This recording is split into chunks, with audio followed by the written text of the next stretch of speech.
आइए देखते हैं अपना एग्जाम्पल 1। इस टाइप के क्वेश्चंस मैंने आपको इंट्रोडक्शन में करा दिए हैं, ठीक है। तो अब आपको समझ में आ जाना, बेटा ध्यान दो वरना हिस्ट्री के चक्कर में ये भी निकल जाएगा। आइए देखते हैं अपना एग्जाम्पल 1, ठीक है। इस टाइप के क्वेश्चंस मैंने आपको इंट्रोडक्शन में कराए हैं, तो आई होप कि अच्छे से समझ में आ जाएगा। ज़रा देखिए, given tan a is equals to 4/3, ठीक है। Find the other trigonometric ratios. Other trigonometric ratios का मतलब है बेटा आपको tan दिया हुआ, आपको साइन कॉस बाकी सारे निकालने हैं, ठीक है।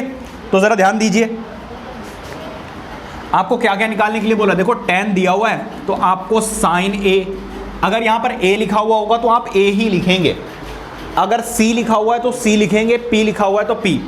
फिर आपको निकालना बेटा cos a, tan आपको ऑलरेडी गिवन है, फिर आप निकालेंगे cosec a, फिर आपको निकालना है बेटा क्या sec a, और उसके बाद निकालना है आपको cot a।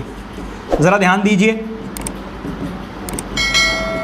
a के अकॉर्डिंग ये है बेटा आपकी परपेंडिकुलर, ये है आपकी हाइपोटेनुस और ये है आपका बेस।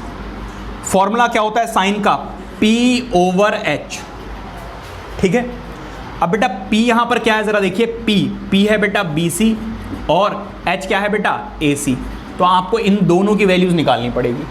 सिमिलरली बेटा cos का फॉर्मूला होता है b/h, बेस यहां पर कितना है AB और h क्या है बेटा AC।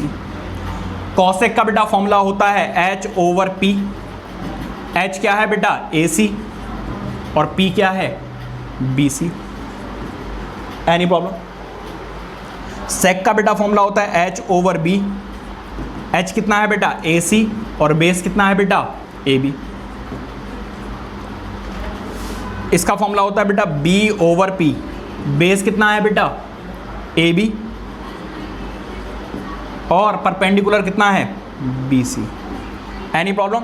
इस तरीके से बेटा आपको वैल्यूज कैलकुलेट करनी है। हाँ जी, हाँ जी। All find the other trigonometric ratios of the angle A, ठीक है। अब जरा ध्यान दीजिए, ये मैंने आपको एक ओवरव्यू दे दिया कि आपको करना क्या है। आपको देखो क्या दिया हुआ है बेटा, tan A दिया हुआ है। क्या दिया हुआ है tan A which is equal to 4/3। क्या है बेटा 4/3। tan A के अकॉर्डिंग बेटा tan का फॉर्मूला क्या होता है, tan थीटा का बेटा फॉर्मूला क्या होता है, या ऐसे साइड में लिखोगे भी, tan थीटा का बेटा फॉर्मूला क्या होता है p/b। अब बेटा जरा देखिए परपेंडिकुलर वहां पर क्या है, परपेंडिकुलर है BC, तो tan A का फॉर्मूला क्या बन जाएगा BC ओवर, क्योंकि परपेंडिकुलर ओवर बेस है और बेस क्या है बेटा यहां पर AB, तो यहां पर AB आ जाएगा। समझ में आ रही बात यानी, तो ये रेशियो आ गया। अब आप यहां पर क्या करोगे, लेट करोगे तो बेटा BC की वैल्यू कितनी आ जाएगी जरा बताइए।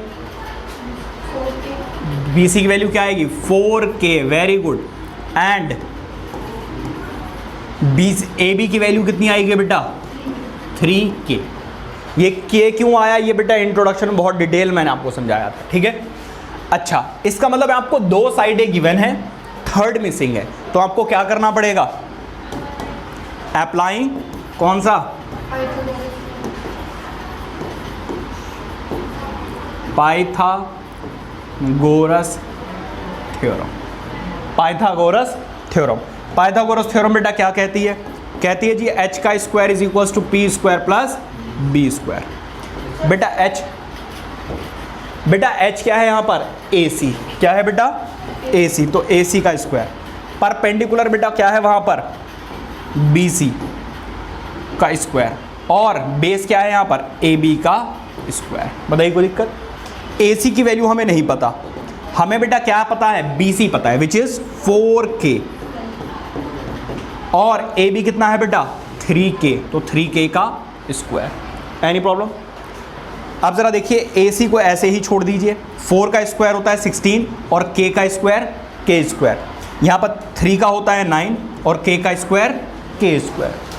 दोनों को ऐड करोगे कितना आ जाएगा बेटा 25K का स्क्वायर, 25K का स्क्वायर। और यहाँ पर क्या है बेटा AC का स्क्वायर ऐसे ही रहेगा। इस स्क्वायर को हटाओगे बेटा उधर क्या लग जाएगा, स्क्वायर रूट लग जाएगा। और हमें 25 का भी स्क्वायर रूट पता है और k का स्क्वायर है तो स्क्वायर से स्क्वायर रूट कट ही जाएगा। तो बेटा AC की वैल्यू कितनी आ जाएगी 5k। क्या आ जाएगी बेटा 5k। अब तो बहुत आसान हो गया। क्या करना है ज़रा ध्यान से देखिए बेटा, BC की वैल्यू कितनी है? हाँ जी, BC की वैल्यू कितनी आई है, मैं लिख देता हूँ, ज़रा रुक जाओ। ये आई है 5k। ज़रा ध्यान दीजिए, BC की वैल्यू कितनी है 4k और AC की वैल्यू कितनी है 5k। तो बेटा k से k काट दोगे, क्या बचेगा 4/5। यहाँ पर ज़रा देखिए, AB की वैल्यू कितनी है 3k और AC कितना है 5k।